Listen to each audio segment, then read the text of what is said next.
Welcome to the Vision Driven Basketball Training Podcast. Appreciate all of you guys tuning in today. Apple Podcasts, Spotify, YouTube, wherever you might be. For those of you guys who are watching on YouTube right now, obviously you can see a little bit of a change of scenery for us today. Not what you guys are used to.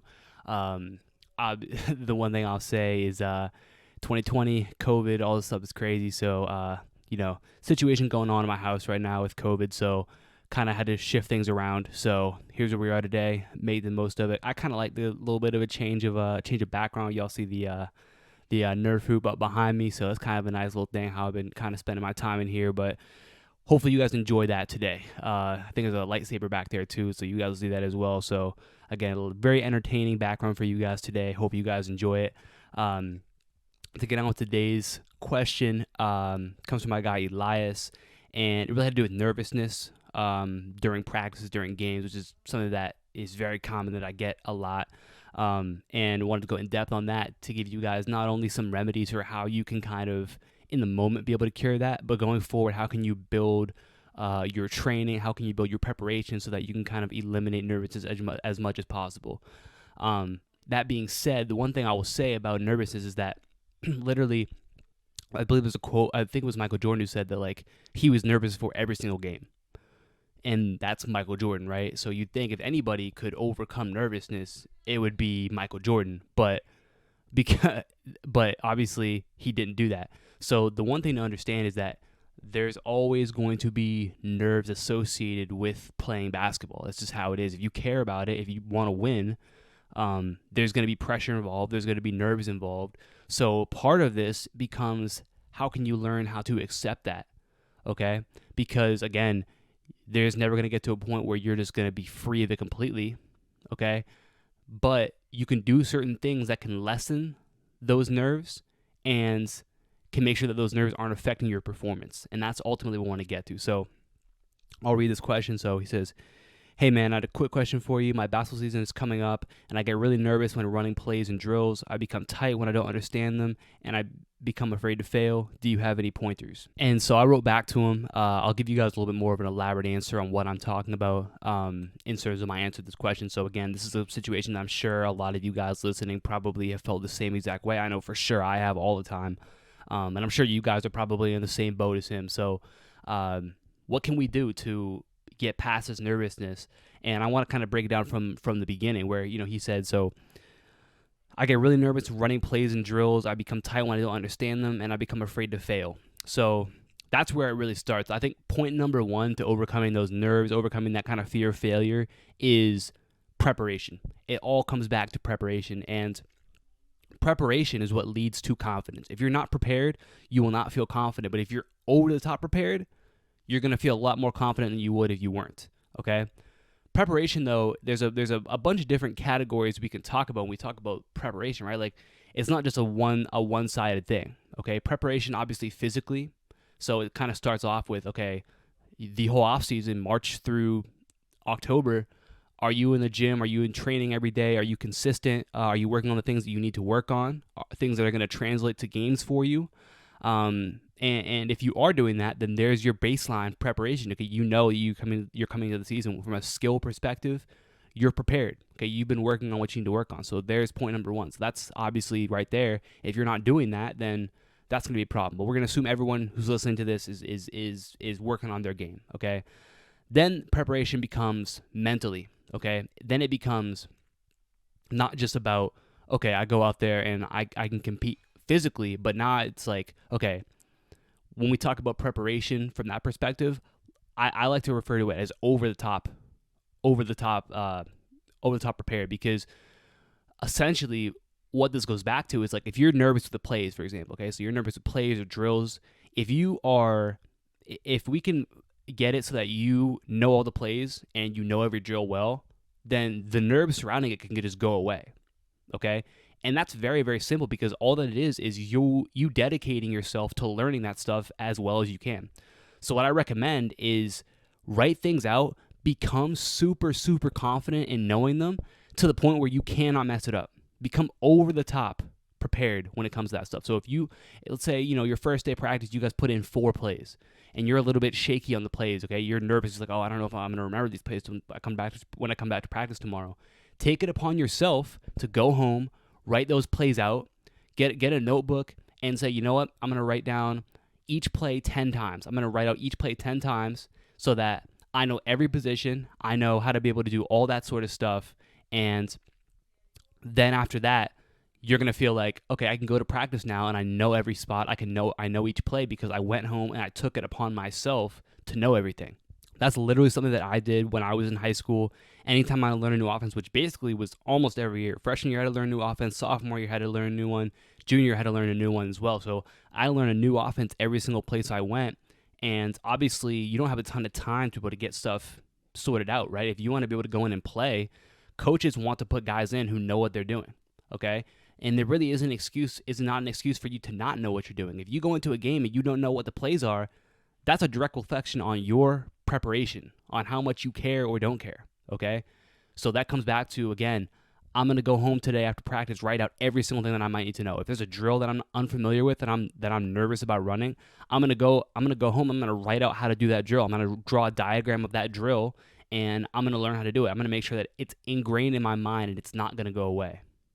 So that side of preparation, I think, is really, really overlooked. If you're nervous about something, do what you can to fix it. Something that's controllable like that, you can't control, and we're going to get into this later, how you play in a game. You can't control how well you play or how well you don't play. Ultimately, it's not really about your level of control of the situation because there's so many outside factors.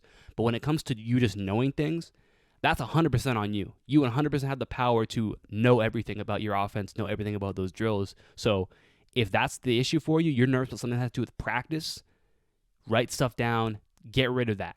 Okay, we can. A big part of this with basketball, right, is like you want to take care of what you control so that the things you don't control are your only areas that are up for grabs, okay? The controllables, knowing the plays, being in shape, doing what you can to be at a high level skill-wise, right? Working hard in the offseason, those are the things that you can control. And if we have this under control, now all we have to worry about is going out and performing, right? We just have to go out and do what we've worked on, okay? Don't let those unknowns be affected by the stuff we control. Okay, take care of the things we control. I have a whole episode on that, on taking care of what you can control.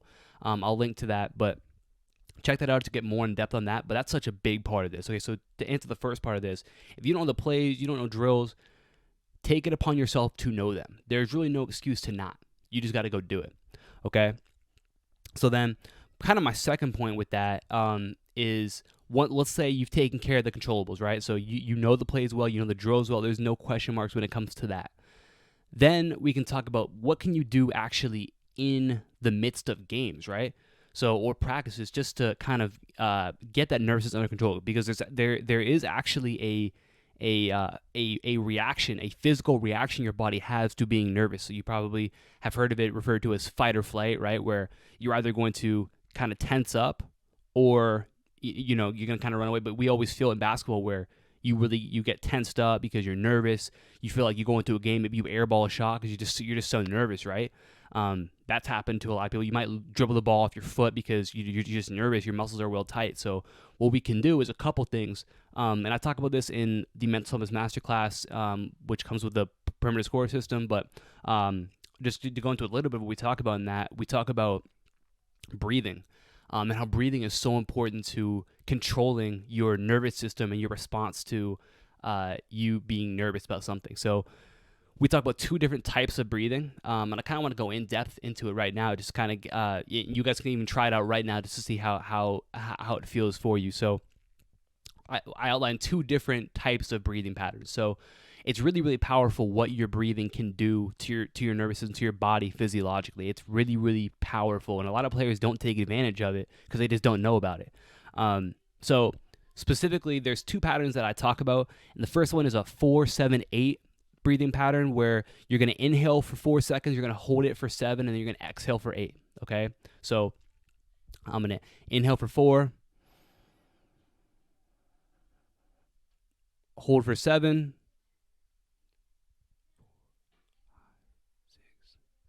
And then I'm going to exhale for 8.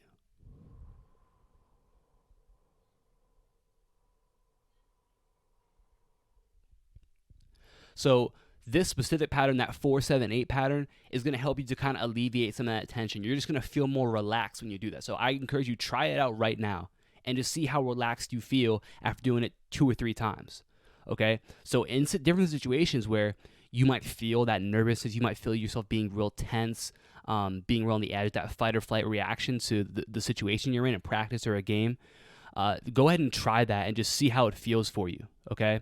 And notice that sort of tension start to alleviate as you start to get oxygen back into your muscles, into your brain, and you're just gonna feel a lot better, okay? So there's one right there. And then there's another pattern that we talk about, which kind of helps to increase focus, right? So if you feel real frantic, kind of the thing you can do is like, okay, let's go for that sort of that stress reduction, right? And then we're gonna get focused, okay? So then we can go with our 6 to 8 pattern, okay? So the only difference now is we're inhaling for 6 seconds, holding for 2, exhaling for 8, okay? And what that's going to do, and you're going to notice a little bit of a different feeling with that one, where now you're going to feel a little bit more alert, a little bit more focused, as opposed to the other one, which is going to kind of relax you. So I kind of like to go one and then the other. So, before a game or maybe during a timeout or whenever you kind of feel like you need it, you go with that first pattern where you're going 4, 7, 8, maybe go through that 2, 3, 4 times. Then we're going to go with that focus one. So we're going 6 to 8, where we'll probably go 2, 3, 4 times with that as well. So then we're locked in. You can really change the way that you think, the way that your body is reacting, just by altering the way that you breathe. It really, really is very, very powerful. So I highly encourage you guys to check that out.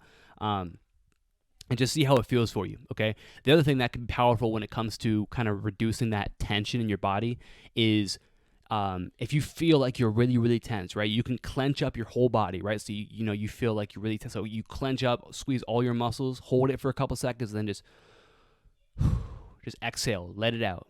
Relax your muscles, and a lot of time that too is going to help you to relax a little bit as well. Okay, you get in the habit of doing that, you're going to remain more relaxed in games. Because here's the thing.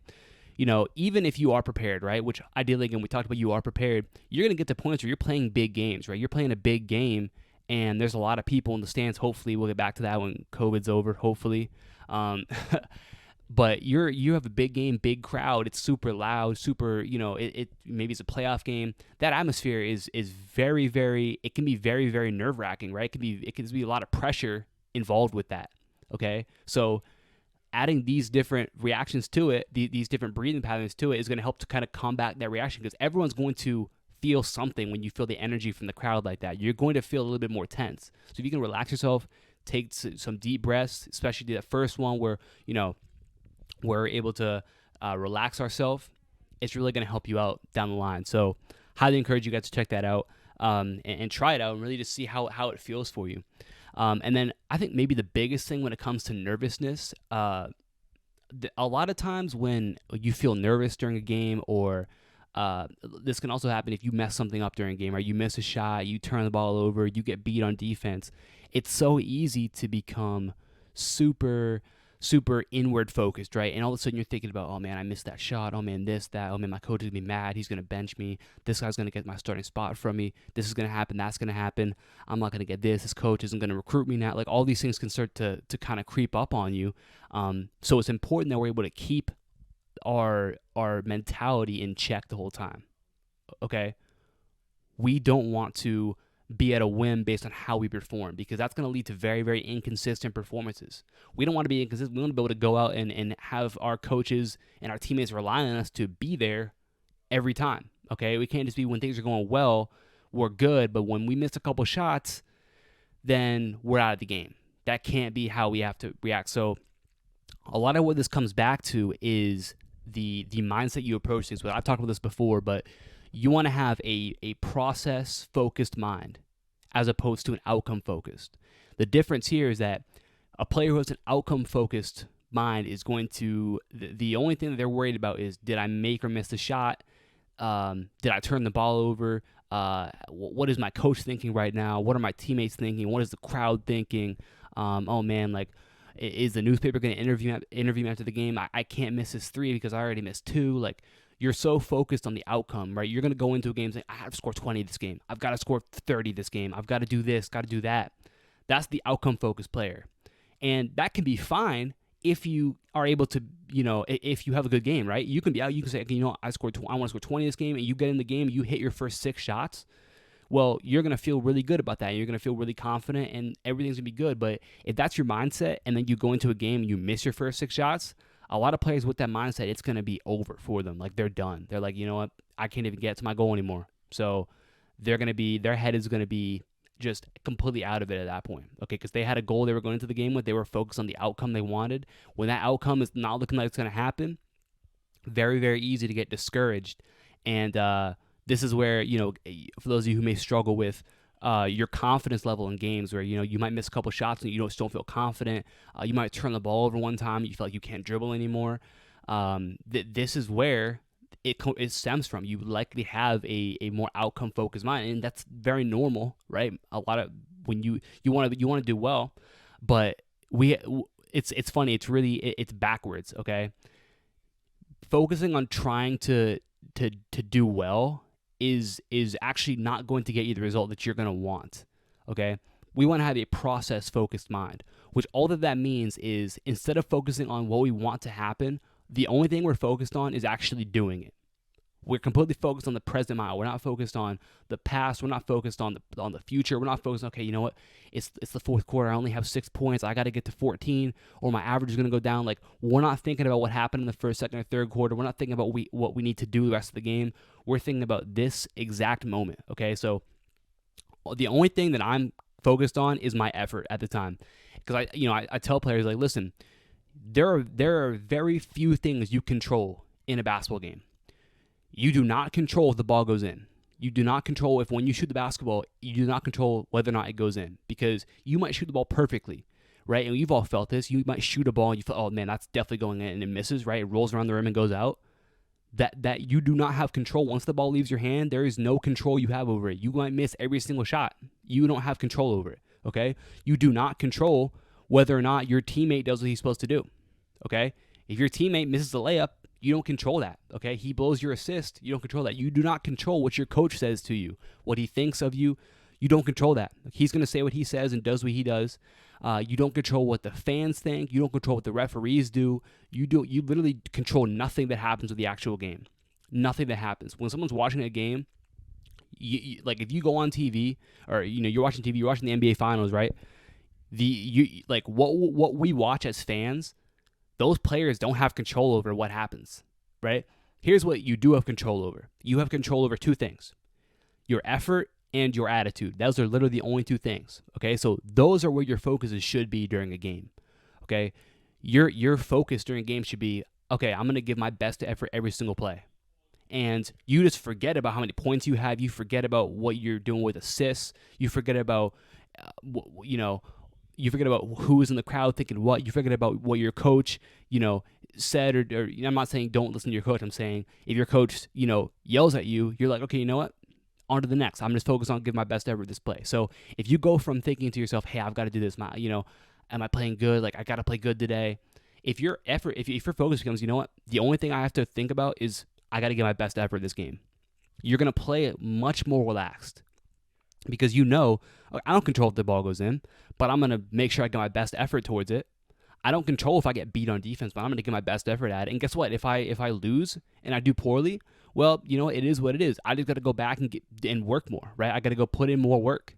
And then next time, I'm going to go back again. I'm going to give my best effort, and maybe I'll win that time, okay? But what this is going to do is, first of all, it's going to make the game a lot more fun because now you're not going to be overthinking how you're playing, what your coaches like. You're just focused on going out and having fun, really, because you've already done the work, right? We talked about earlier, you've done the preparation, okay? You're prepared. You've done all those little things that you need to do. You know the plays, you know the defenses, you know everything about what your team is wanting to do. You know the game plan going in.